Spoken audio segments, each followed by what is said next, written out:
나를 보내주오.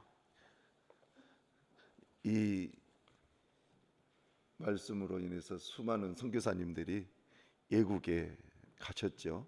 오늘도 우리 김영호 선교사님이 짐바브웨에서 사역하시다가 잠시 한국에 들어오셨는데 오늘 오셔서 조금 이따 선교 보고를 잠깐 하실 겁니다.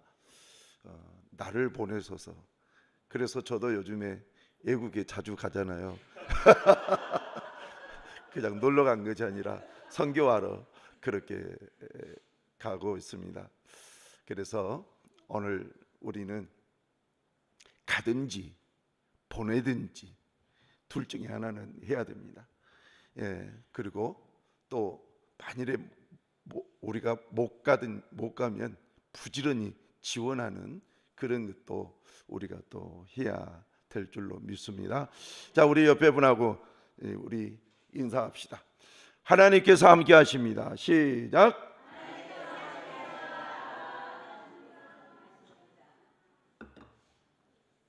하나님께서 우리와 함께 계신 줄로 믿습니다. 오늘 우리가 고통의 멍에 벗으려고 예수께로 나갑니다. 이 찬양을 우리가 했어요. 근데 그 내용을 보면 4분의 3, 6박자였던가요? 3박자였던가요? 고통의 멍에 벗으려고. 그런데 이 노래가 이제 우리가 좀 축축 처지지 않게 제가 부르려고 애를 써요.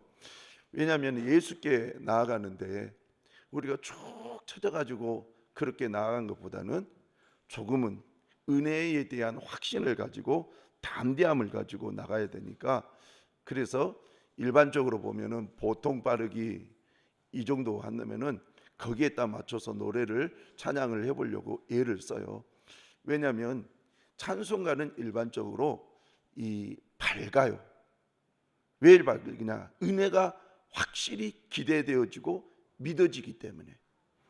그래서 여러분들이 찬송을 할 때는 기대되어지고 믿어지는 하나님께 내가 찬송을 하고 기도하고 있고, 이 부분에 대해서 확신을 가지면 우리가 축축 처질 이유가 없어요.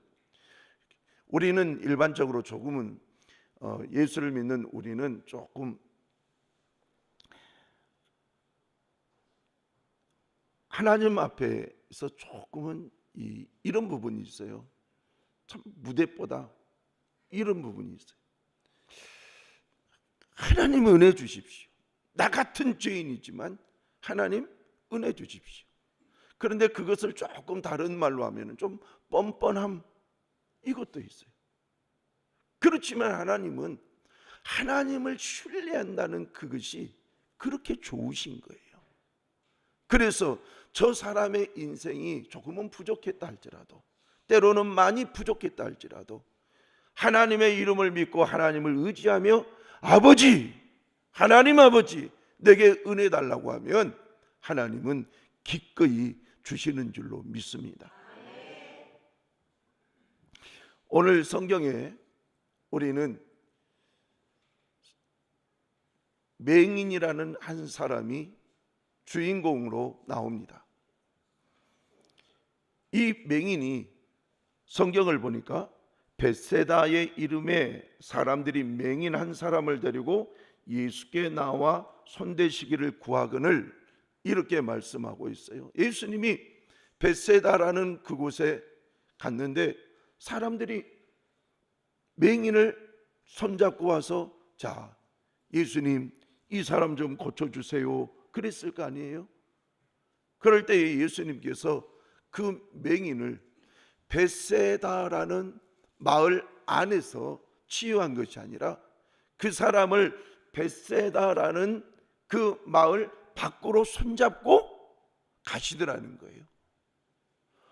손잡고 벳세다 마을 밖으로 데리고 가셔서 하는 것이, 자, 먼저 성경을 한번 볼까요? 23절, 예수께서 맹인의 손을 붙잡으시고 마을 밖으로 데리고 나가서 그 다음에 눈에 침을 뱉으시고 그에게 안수하시고 무엇이 보이느냐 물으시니, 예수님이 눈에 뭐 했다? 우리는 한국인의 침은 늘 더러운 생각을 해요. 그래가지고 이 침 뱉는 방법이 여러 가지 있잖아요. 그래갖고 팍 이렇게 버린 것도 있고, 또 옛날에 껌을 씹었던 분은 이렇게도 하잖아요. 나도 했는 것 같아요. 여러 가지 방법이 있잖아요. 그런데 주님께서 눈에 침을 뱉으셨다라는 이것은 의료행위, 이렇게 생각하면 됩니다. 당시에 의료적인 풍습에 보면 침을 가지고 사람의 아픈 부위에 이렇게 뱉어가지고 치료하는 그런 것이 있어요. 예전에 우리 시골에서 아프면 기본적으로 된장을 발랐거든요.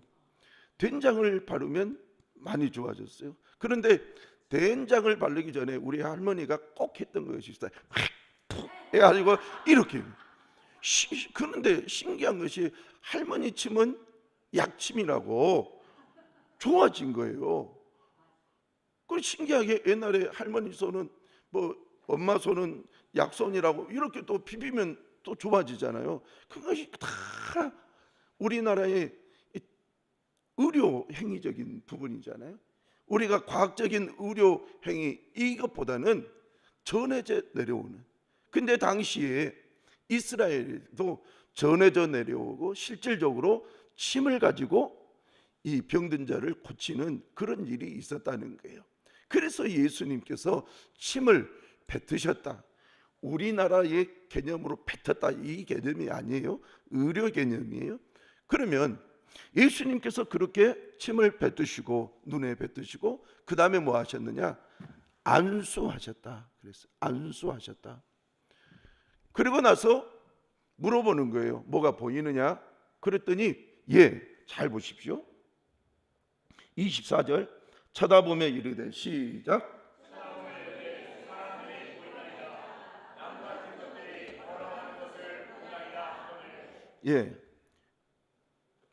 보이긴 보이죠. 사람들이 보이나이다. 나무 같은 것들이 걸어다닌 것이 보이나이다. 그런데 저 내용을 보면 확실하게 보인다, 아니면 조금 흐릿하게 보인다. 내용이 흐릿하게 보인다라는 거 아닙니까? 그런데 그 흐릿하게 보인 그 사람에게 주님께서 다시 25절 보면 눈에 이제는 안수를 하는 거예요. 시작. 이에 그의 눈에 다시 안수하심에 그가 주목하여 보더니 나아서 모든 것을 밝히 보는지라. 아멘. 예수님께서는 이제는 두 번째 단계로 눈에 안수를 하시더라는 거예요. 눈에 안수하셨으면 이렇게 하셨겠죠? 이렇게. 그냥 아니면은 두 손으로 이렇게 하셨든지 이렇게 하셨든지 둘 중에 하나겠죠. 그런데 예수님께서 그렇게 안수하시니까 그가 주목하여 보더니, 잘 보세요. 안수를 했어요. 그리고 손을 예수님께서 떼었어요. 그리고 주목하여 보니 눈이 나아서 모든 것을 그 다음에 밝히 보이니라. 정상적인 눈으로 이렇게 밝히 보이는 것이 되더라라는 거예요. 자, 오늘 우리는 이 대목에서 놀라운 것들을 생각할 수 있어요. 우리 주님은 일반적으로 말씀으로 병을 치료하시고 이사야 선지자가 하신 말씀에 병을 짊어지셨도다, 연약함을 담당하셨도다, 함을 이루려 함이더라. 그러면서 말씀을 가지고 병을 고치시고, 그리고 일반적으로 또 안수해서 병을 고치시는 그런 사례들이 성경에는 많이 나오죠. 그런데 오늘 이 성경에는 왜 두 단계를 거쳤을까? 그런데 놀라운 것은 또 이 두 단계를 거치는 이 내용은 마태, 마가, 누가, 요한복음 중 마가복음에만 있다는 거예요. 다른 성경에는 나오지 않았는데 마가복음에만 있다는 거예요. 왜 그랬을까? 그리고 예수님은 왜 즉시 나음을 얻게 하지 아니하시고 두 단계를 거치게 하셨을까? 우리는 성경을 읽다 보면 질문되어지는 궁금증들이 있어요. 그런데 오늘 저는 궁금증 중에서 여러분들에게 왜 예수님은 즉시 고치지 아니하셨을까? 이 부분에 대해서 말씀드리려고 합니다. 자, 첫 번째, 왜 그렇게 하셨을까의 첫 번째는 소경이 마음에 확고한 믿음이 생겨날 수 있도록 하기 위함이다 라는 부분이에요. 자, 저를 한번 보세요. 내가 예수님 앞에 직접적으로 나 예수님께 가서 고침을 받으려다 확실한 마음이 있는 사람이 있는가 하면, 눈을 이렇게 지금 맹인으로 있는데 야야 다른 사람들 그렇게 해서 예수님께서 눈 고쳐주셨단다, 한번 가보자. 근데 이 사람은 제가 묵상하는 가운데에 나 같은 사람 될까? 나 같은 사람도 될까? 야야 다른 사람들도 됐는데 너 왜 안 될 거냐, 가자. 그래 나같이 가난한 사람도 될까? 아마 그랬던 것 같아요. 그래서 여러분들이 성경을 잘 보세요. 22절 벳세다의 이름에 사람들이 맹인 한 사람을 그 다음에 뭐요? 데리고 왔다라는 거예요.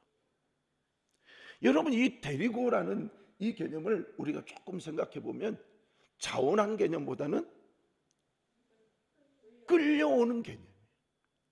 야야 가자. 여러분 지금 이 교회에도 여러분들이 예수를 믿기 전에 가보자 해가지고 어쩔 수 없어서 오신 분들이 있을 거예요.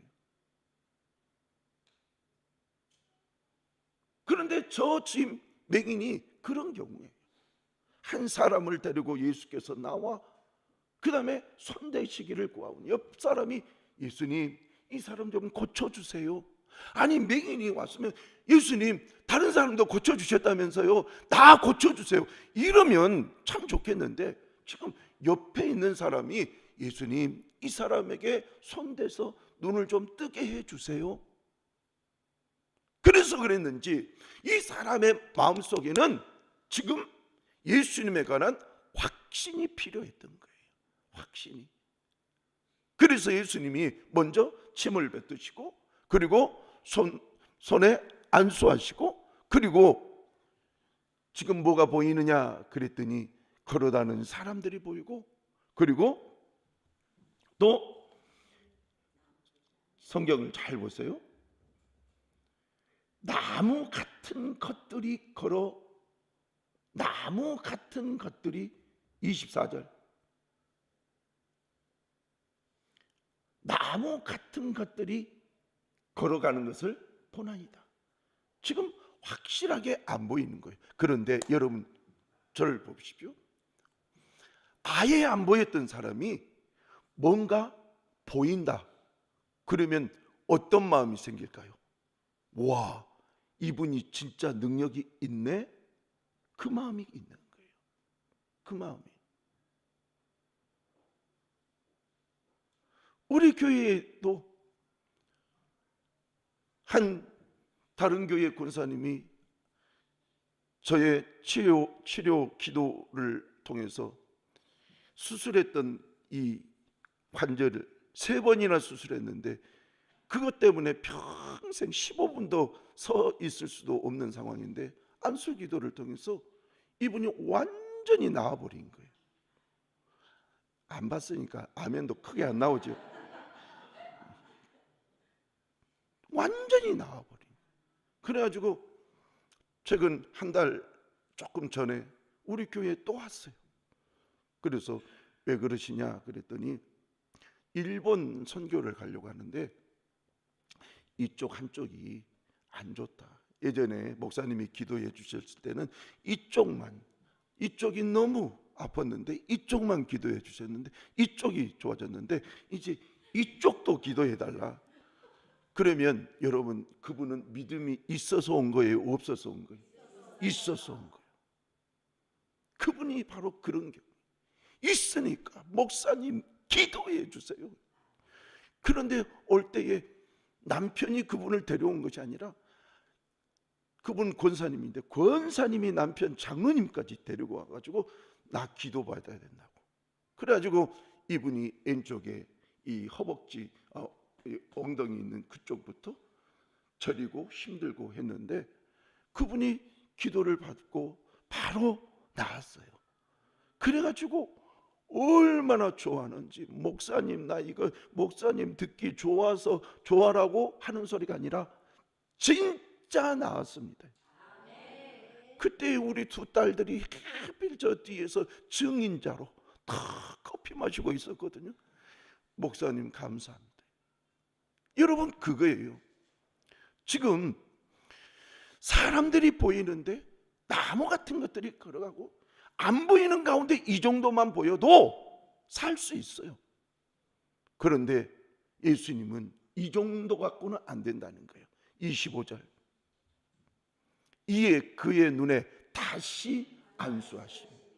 여러분, 예수님의 마음을 한번 보세요. 다시예요, 다시. 다시 안수하심에 그가 주목하여 보더니 나아서 모든 것을 밝히 보는지라. 그래서 첫 번째는 더 확실한 믿음을 갖게 하기 위해서, 두 번째는 예수님은 어떤 형태로든 능력을 행하셔서 치유하시는 분이시다는 것을 보여주기 위해서 지금 24절 25절에 치유의 능력이 두 단계로 나누어서 이렇게 지금 성경에 기록되고 있다는 거예요.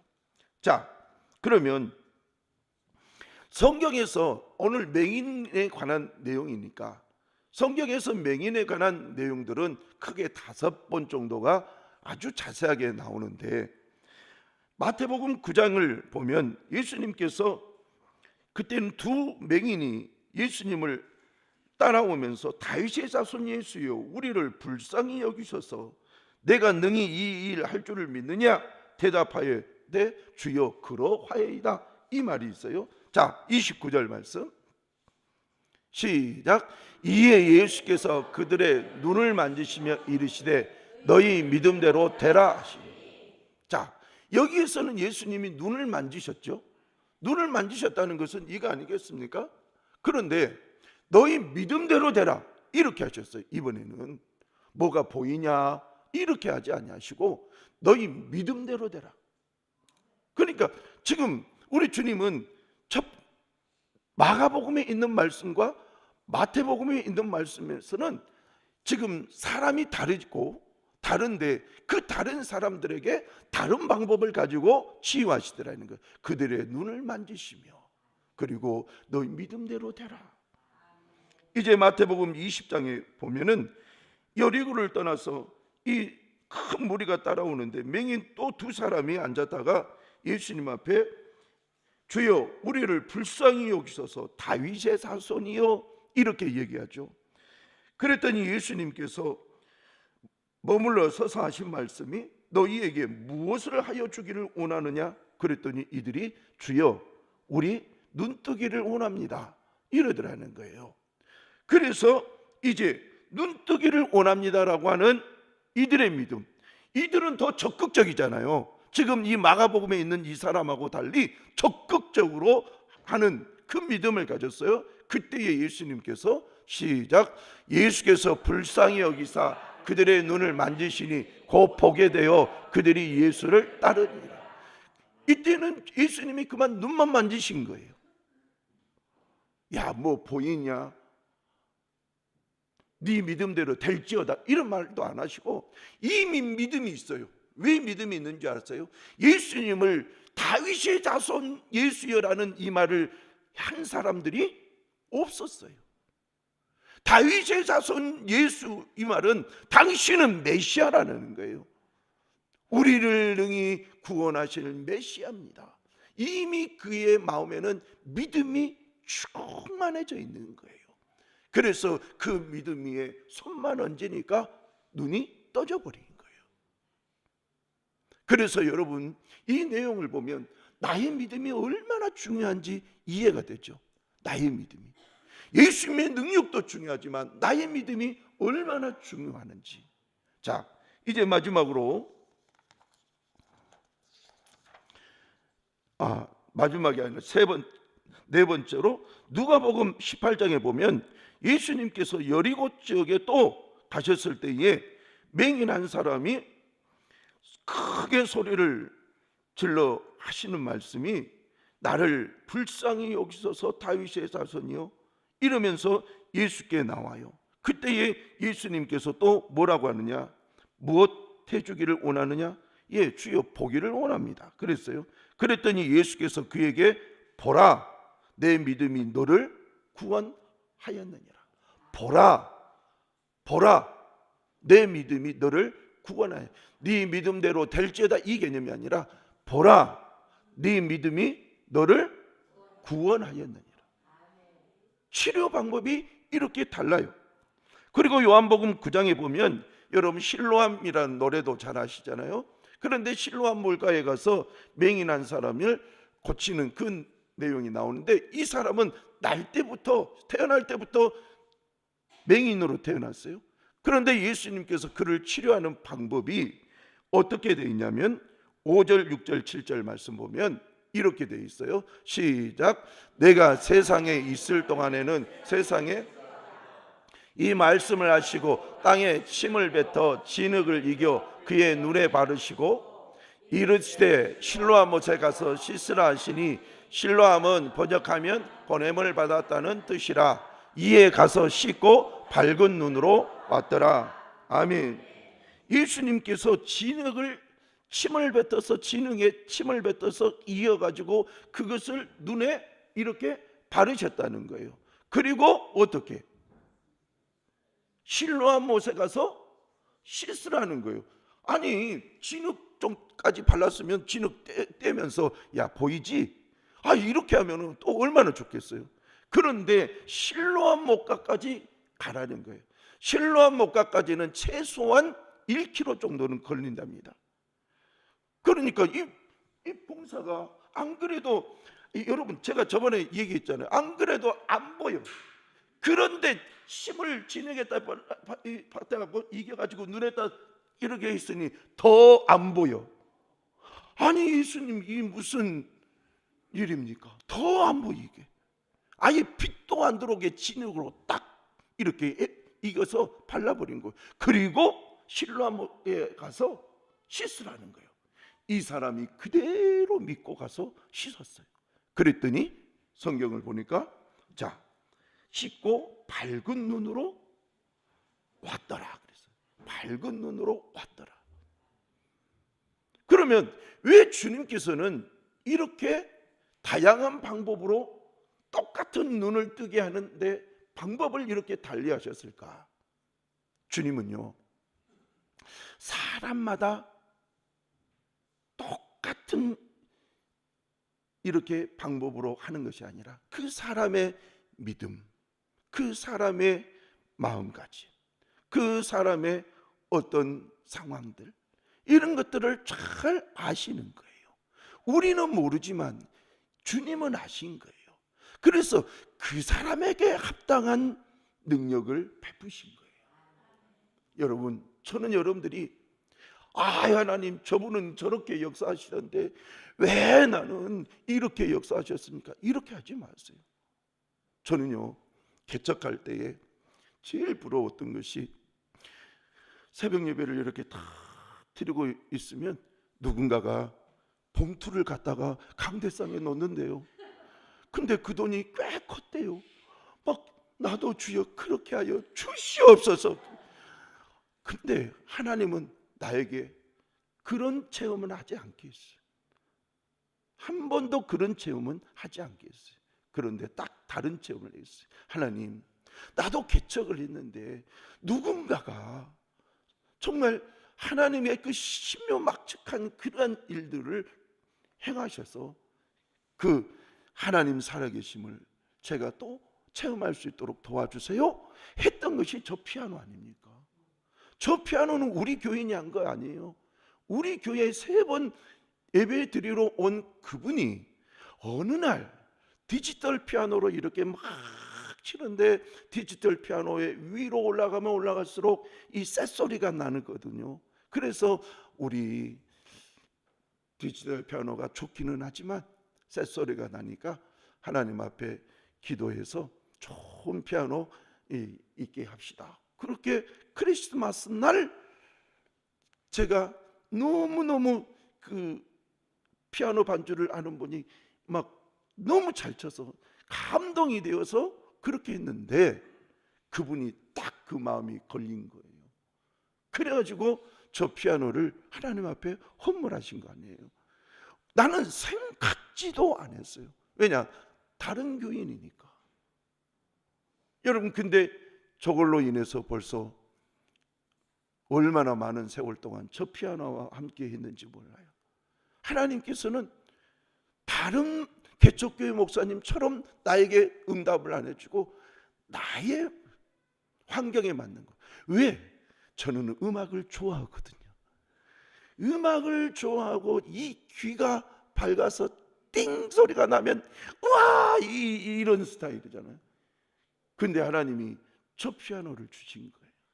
그래서 그렇구나. 어떤 사람은 돈을 정말 좋아하는 사람은 돈을 주시고 나는 음악을 좋아하니까 저 피아노를 주셨구나.